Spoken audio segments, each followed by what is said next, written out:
Hi again, this is Michael Carlin, president of Henry+Horne Wealth Management, joined by David Guston. If you're wondering who David Guston is, you need to listen to part one. Part one of our, we're going all around the business world on how to think about investing in a more comprehensively responsible way. And we couldn't be more fortunate, more grateful, and more lucky to have Dave here with us. Thank you so much for being here again, Dave, and for us diving into Sure. part two.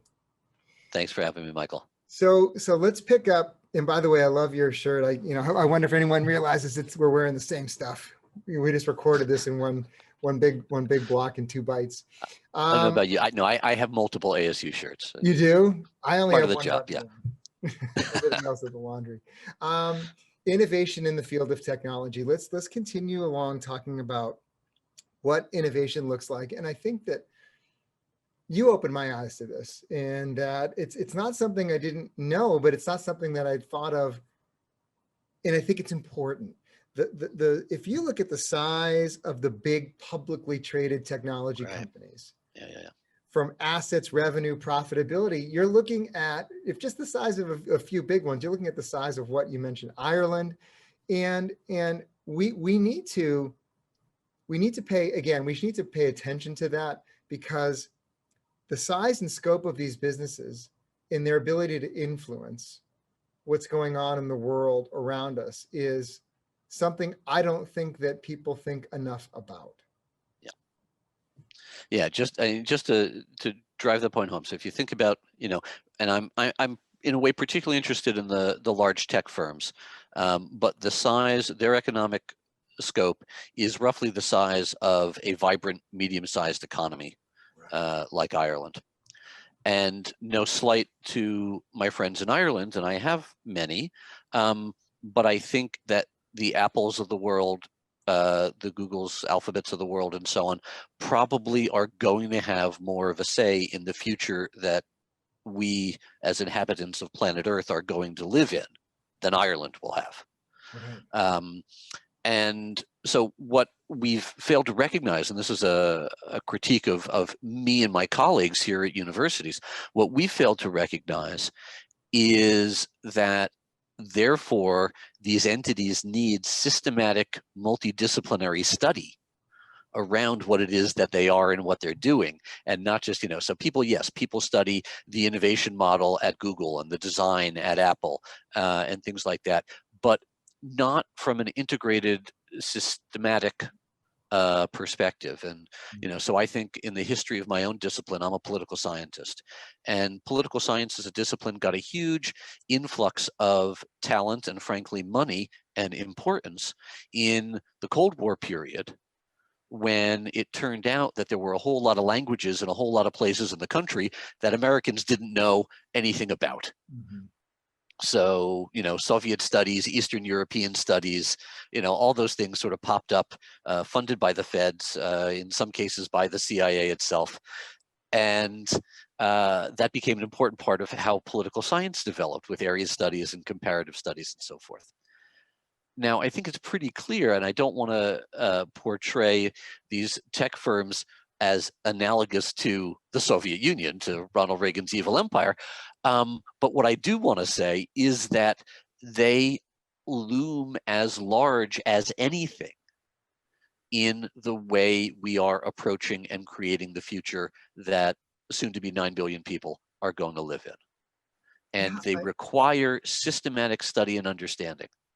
It's and when you think about things, how Amazon has changed the way we shop. And by the way, that has been expedited greatly by the COVID virus anyhow, in terms of I've been isolating as much as the next person and ordering my boxes with that little smile as much or more than anybody. And it's just in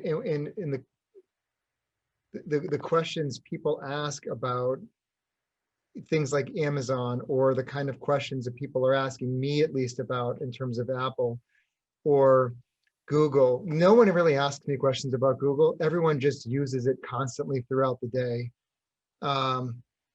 Netflix is something that people again, the way we consume entertainment, the way we consume search, the way we consume products, the way we are attached to one another in Apple. And the focus is, how much more can these companies earn? What's a reasonable valuation? And there's a way to answer that question, but there isn't a way. I haven't had a good way to answer some of those questions in terms of how are they helping shape our society? How are they helping us evolve, or evolve correctly or incorrectly? And what are they doing to make sure that it's being done right? I just, Yeah. So, well, a couple thoughts there. One, to connect it to our discussion in the previous half hour about responsible innovation. Yeah. There's another similarly minded term that's somewhat current right now called public interest technology. Mhm. And it's evolving, led by the Ford Foundation and New America out of Washington, D.C., and a couple of other basically foundations where the money is from high-tech areas like Hewlett and so on. Right. And the sort of impetus behind it goes back to the hearings a couple years ago, I guess the Facebook hearings, where you had, the tech companies on one side and members of Congress up in the dais. Right. And if you were a techie, you looked and you said, oh my God, those politicians just don't understand. Mm-hmm. And if you were a political junkie, you looked at it and you said, those pompous tech people just don't understand. And if you're an observer this like me, you're like, nobody understands. Right. That the gap in understanding between these two crucial elements of our society, how it is that we have organized to govern ourselves and how it is that we have organized to make stuff that we want, don't understand each other. And so public interest technology is designed in part to fill that gap, to think about how is it that we train people who know some things about this, but also know some things about values and politics and how political institutions work. And to think about how it is that we can create the educational systems, the processes, the career pathways, the clinical experiences, the job prospects for people who want to make sure that the values that we bring to our innovation serve the public interest. So that's this field of public interest technology. And it kind of folds into something you said to me once. I find deeply, deeply fascinating. You said to me, code is law. Yeah, that's not me. That's Lawrence Lessig. No, but you told me, listen, I don't know who he is. I know who you are. Yeah. Code is law and tech companies are writing the law. Yeah. So the code is law is a quote from Lawrence Lessig, I think from his 1999 book or something like that. And that is a mantra among the people, roughly in my field and a lot of people on the tech side too, who think of the way that code specifies the logics that are machines and therefore we live. Right. Now, a generation before Lessig, another political scientist, one of the sort of more central figures in what I think of as my intellectual field, a guy named Langdon Winner, said that technology and law are two sides of the same coin. It wasn't an analogy. He wasn't saying technology is like law, but technology and law are two manifestations of the same kind of thing. They're both structures in society. One's material and one is literary, that people make, that guide us, that channel us, that give us an infrastructure through which we pursue the way that we experience and desire the good things in the world. And if we think that we need a certain set of processes and institutions and norms to govern the way we make law, so think legislatures, public participation, a constitution, those kinds of things, why then do we not have the same kinds of democratic aspirations for the technologies that we make, because they both do the same things in the world. And I find that incredibly compelling perspective. Yeah, it's for me. For me, it was profound. I mean, listen, I guess I can't give you credit for inventing it, but to me, you brought it to my field of consciousness. So I appreciate that, and it definitely is something that pivots where a lot of my some of my inflection points there. But so, all right, I wanted to talk about technology and consumer choice, and how technology evolves. And I want to talk about that, but you have a great way of kind of putting it with regarding to choice and a whole beautiful argument around it. Do you want to unpack that a little bit?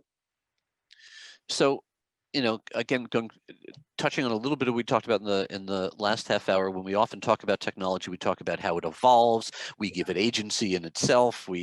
And the real point that I want my students to understand mostly is that there are a whole set of choices embodied in the technologies that we have. Right. And sometimes they're our choice, where we get to choose as consumers.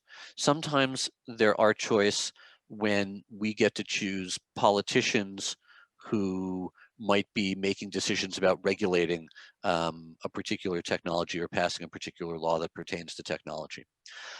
Oftentimes, those choices are so tightly bundled with other things that those choices really become not choices at all. So, again, going back to this instrument, I really don't have a choice about the kind of camera that goes in here, or whether, if I want to have the storage capacity in here and this, whether I get a camera or not. It's hard to unbundle this device or decompose it into things that I want. I have to choose the whole device or nothing at all. And then if you think about, gee, how am I going to keep in touch with my parents in New Jersey? The way that my university expects me to be on Facebook to advertise the school, and so on. Even having this is barely a choice. And then my email is with me all the time, and I have to figure out how I govern the relationship between myself and my son, who's got one of these devices on his own, and how do I behave based on what I need to do for work and what he needs to do for school and what he's playing with. And so it becomes, again, this crazy socio-technical network where the idea of choice begins to evaporate into the far-flung reaches of the network. So choice is real, but choice is also highly constrained, particularly from the consumer perspective. It's interesting because I think people feel the opposite, but now, now that you've unpacked it, it makes a whole lot of sense. Hey, by the way, have we mentioned the Arizona State University lately? We Not since the should. last half hour. We should. We should. We're gonna mention it again, and again and again. And there's so much good work that you guys are doing there at the university. We've been there with clients, and we visited, the 3D printing work that you're doing at the School of Engineering. And there's some of our clients are very deeply integrated and involved with the university and projects. And I encourage all of you listening, watching, to take a look through the website, and see what they're up to, because you may find something that inspires you.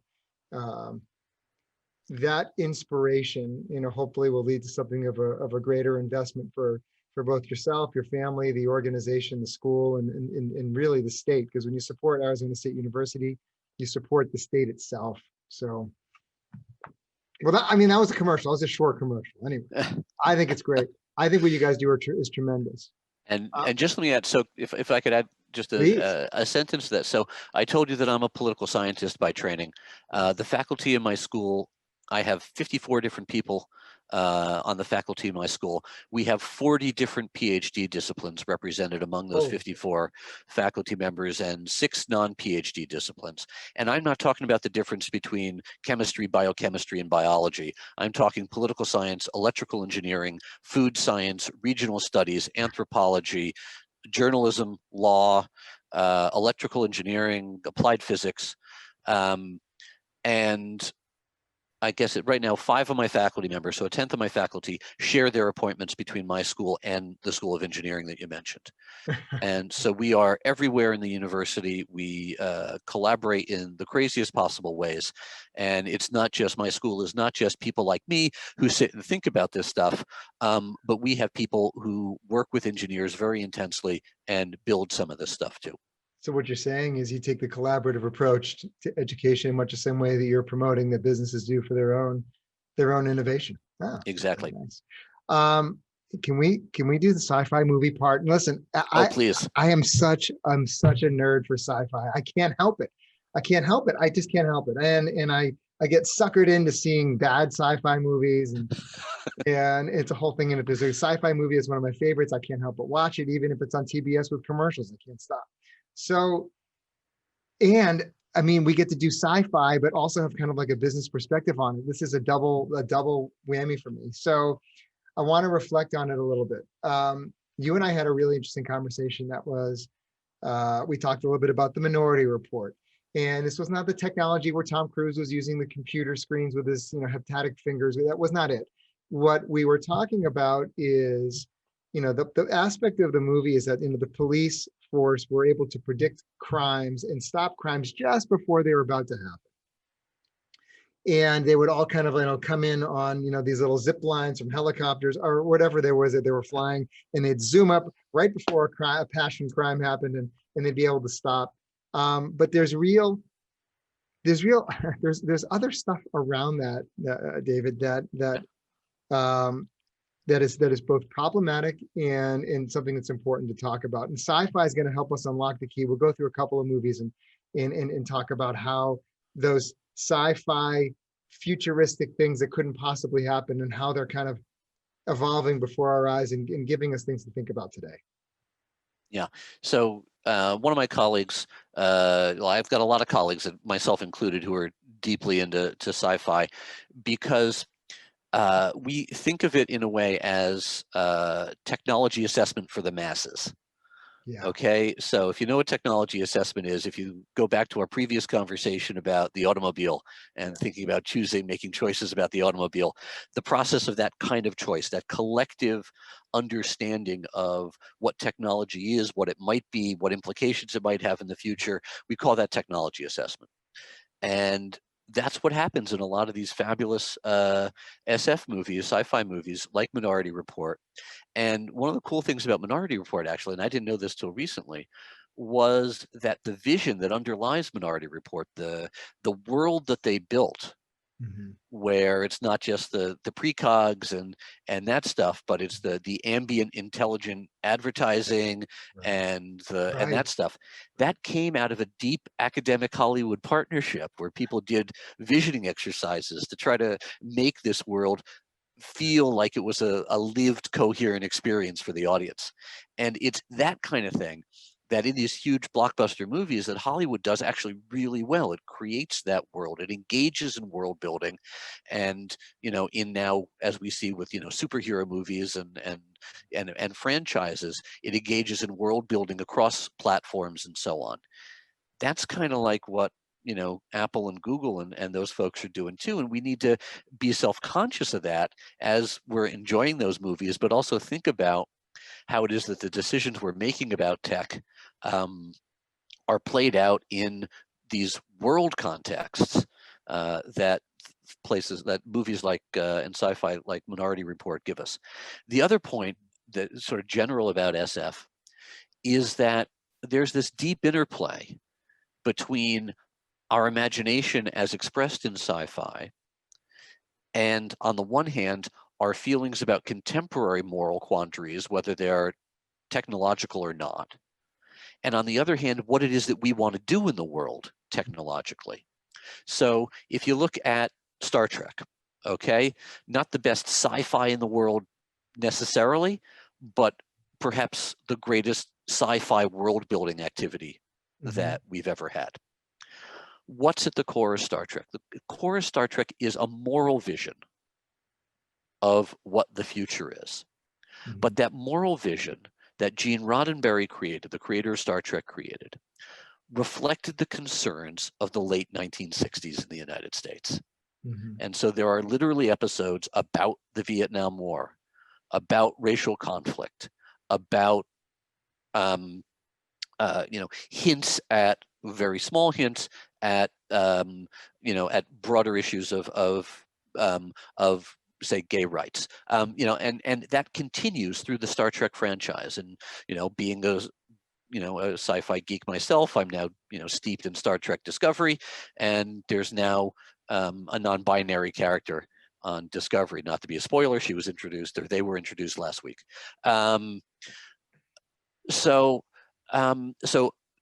sci-fi gives us this imaginative access to moral quandaries of our own period, and it gives us inspiration about how we work that interplay between moral and technical progress toward the future. And I want to dive, if I can, just give you a deep dive backward for a second. About a century you can do ago. anything you want in sci-fi. Okay. Take me on the ride. I am like this. Come on. Yeah. Okay. I'm going to take you back to before World War I. There's a chemist.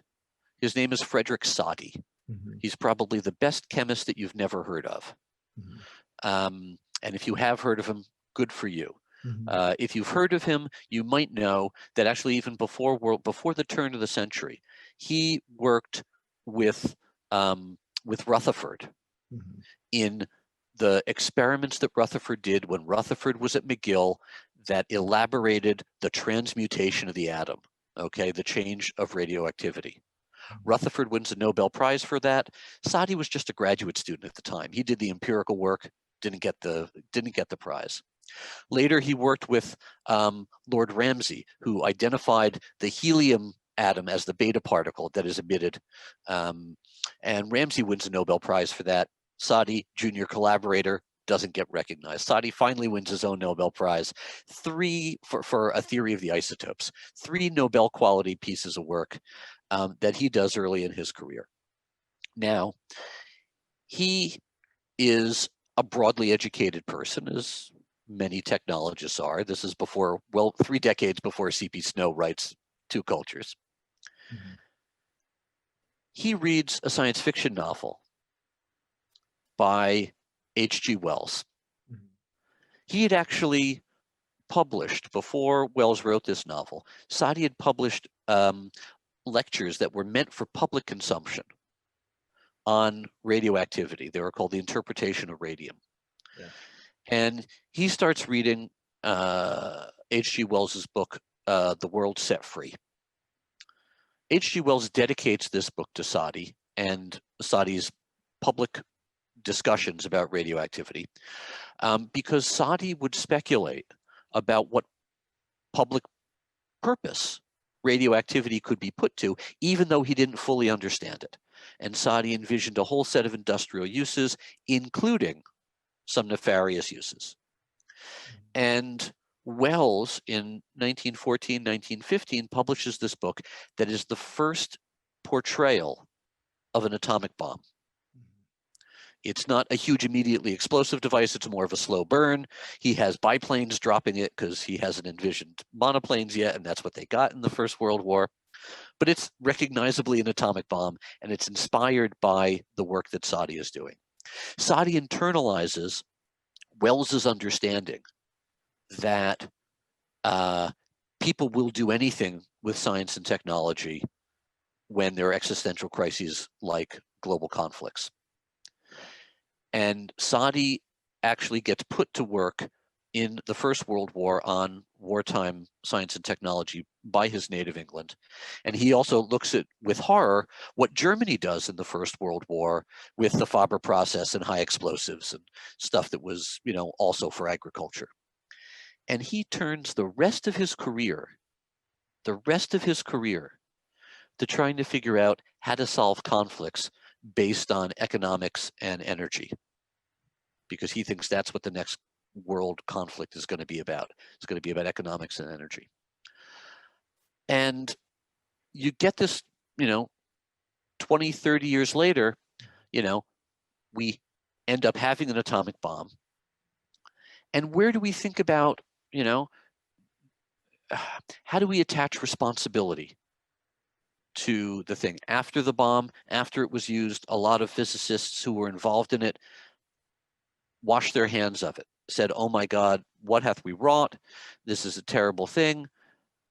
Great. Could you have had an opportunity to talk about it earlier on, to talk about it in 1915 when Sadi was imagining this? Move to an intermediary period between Sadi's first imaginations and the bomb. 1934, 1935, Leo Szilard, physicist, Hungarian Jewish refugee in England. He had left Germany just when the getting out was good, before the Nuremberg laws in 1933. Has his brainstorm about the chain reaction, which is a crucial insight that leads to the development of the atomic bomb. And it is for him. He says, my God, if the chain reaction is real, then you can liberate incredible amounts of energy incredibly quickly and turn this into a weapon. Guess what Szilard had read when he was having these thoughts? You know the book that he read. H.G. Wells' The World Set Free. Yeah. Coupled that with his visceral experiential understanding of Nazi Germany, Szilard says to himself, if people get a hold of this, the people who are going to get a hold of this are the Germans, are the Nazis. They have the technical basis to understand it, they have the technical basis to exploit it, and they're preparing for war. I can't let this out. So he does something that is almost unheard of to do in British science at that time. He takes out a patent on his idea. Science is meant to be free and open. Right. He takes out a patent on this chain reaction and he assigns it to the British government so it can be kept secret. In the science fiction trope of the Nazis get the bomb and win the war, there is no more real moment than Szilard making that decision. One man, informed by science fiction, thinking about the combination of moral and technical progress. Which is why we promote everyone watching tremendous amounts of sci-fi. Gosh, there's no better story to link sci-fi, the importance of sci-fi in human evolution than that, I don't think. Gosh, if there is, I'd love to know, because that's amazing. I was going to. There's another fun one. There's another fun one. There okay? is it going back to this? Okay, yeah. The story is the original Motorola cell phone. You know, the brick with an antenna attached to it. Okay, what's his name? Martin Cooper at Motorola. The story goes like this: he's wandering around his living room with I envision it being a princess phone, you know, the phone that has the long cord to the long cord from the handset to the desk set, and a long cord from the desk set to the wall. And he trips over the cord and looks up at his TV, and he sees William Shatner's James T. Kirk flipping open his communicator. He says, "Why can't I have one of those?" Yeah. That is an origin story for this device, which is now a whole lot more than that original brick with an antenna. This interplay of the imagination that science fiction brings, both with the quandaries that we have contemporarily and with how it is that it drives the visions that people bring to what it is they want to invent and how they should invent it is quite important. If I could just have one teeny weeny little thing too. I know we're probably running out of time, but you mentioned, you mentioned this Center for Nanotechnology and Society that I directed here at ASU for a number of years. That was funded by the National Science Foundation to look at responsible development, societal aspects around nanotechnology. And one of the reasons why they funded it was because of what a colleague of mine calls the fear of nanofear. They were afraid that somebody like Michael Crichton, and what was the name of his novel that dealt with nano? I forget. No, he had. I mean, it was after Jurassic Park, but yeah, same guy. But he wrote I think was it Prey? he wrote a nanotech, a sort of swarm technology network nanotech novel. And they were afraid that that would be made into a movie and it would turn people against nanotech. And you actually look at this stuff and you look at what sci-fi movies, even dystopian ones, do, is they actually inspire kids into the science because first, they're excited by it. Right. And they get hooked by the science part of it. And they're kids. They don't want to do wrong, so they want to do better. Okay? And they think I can do better than that. And the linkage between, and colleagues of mine have done this, the linkage between the work, even even some dystopian work in sci-fi, and people going into STEM careers, and people thinking constructively about the relationship between sci-fi, between the arts. You talk about STEAM, you talk about STEAM and design and so on. Between the arts and innovation is incredible. It's not, if people in your audience have worries, have fear of new technologies, I want to assure them that they're largely misplaced when they think about sci-fi as a vehicle for communicating and imposing fear. They do, and they do. In that, they do. There's the whole suite of movies, whether it be certain generation that grew up on Blade Runner, certain generation that grew up on Terminator, the generation, more recently, Ex Machina, all of those things give people a sense of fear and anxiety about AI, what AI means, how AI can be a harm to humanity. Yep. And then there's the best AI movie of all time, in my opinion, which will shock most, is Robocop. And the reason why it's Robocop, the reason why is the movie proves, no, the movie really discusses whether or not AI can exist with morality and ethics embedded in it. Can you have it? Because all the other AI movies that are out there that I'd mentioned before, and others, seem to indicate that people should be worried about AI because, oh my goodness, look at what havoc they bring to society, because they don't know whether or not morality and ethics can be programmed into an AI machine. Right. And I mean, I think your choice of Robocop is a great one. Yes. When you talk about AI and SF, you can't get outside of Isaac Asimov and the 3 rules of robotics, where there's a vision of what programmable ethical AI looks like. Yeah. But what do you discover? You discover that the flaws are in us. Yeah. Okay. That go back to Lessig and code is law. Okay, laws are flawed because the human creators of law are flawed. And we create a structure in which the inexorably logical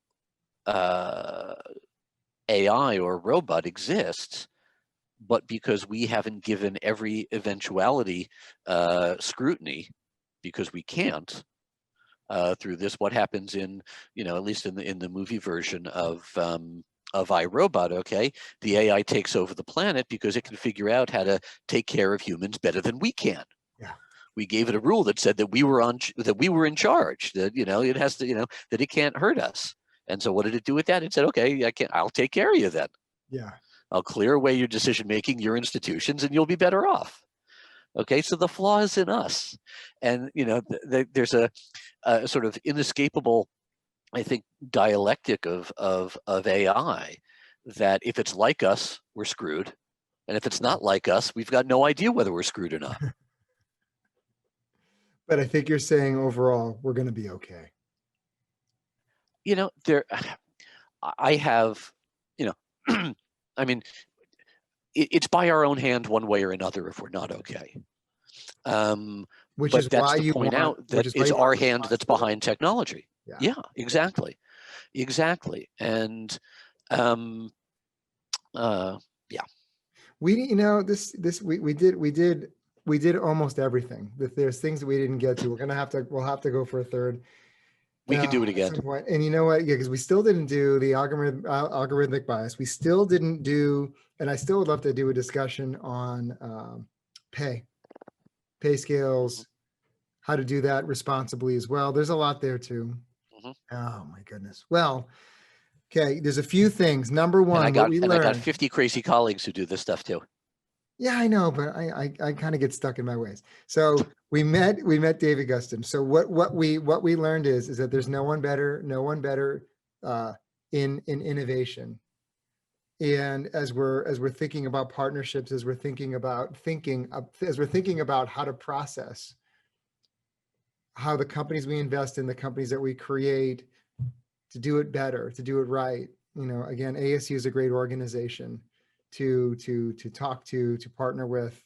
So David's information is going to be a part of the script, the transcript here. So you'll have that. Feel free to click a link, and I'm just going to go ahead and say, Dave, just feel free to email him directly. Just hit him. Yep. Just hit him. No, that's fine. We're not giving him your Gmail or your cell phone number, but if you want me to, I will. But The we ASU email is just fine.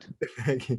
We again, David, I can't thank you enough for your time, for the knowledge that you imparted on us. It's wisdom, guidance, interpretation, and it's all appreciated very much here. You made us better and more responsible with your time today. So it's a great gift. So thank you for that. Thank you. And so much of that comes out of dialogue with people. And so I really welcome any kind of dialogue with your listeners. So thank you, Michael. Well, you say that now. Famous last words. All right. Thank you again so much. If you need anything, you can always find us at hh-wm.com. You probably have my email address, or info@hh-wm.com. Thanks again, David. Take care and have a wonderful, wonderful day. Material on this program is intended for general information only and should not be taken as specific investment, tax, or legal advice. None of the information contained in this broadcast is intended by the host to be a solicitation for sale of any security. Further information is available by contacting Henry+Horne Wealth Management. Securities offered through Independent Financial Group, member of FINRA SIPC. Advisory services offered through Wealth Management LLC, DBA Henry+Horne Wealth Management, a registered investment advisor. Henry+Horne Wealth Management and IFG are separate and unrelated entities. Henry+Horne and Henry+Horne Wealth Management are separate entities, member of FINRA and SIPC.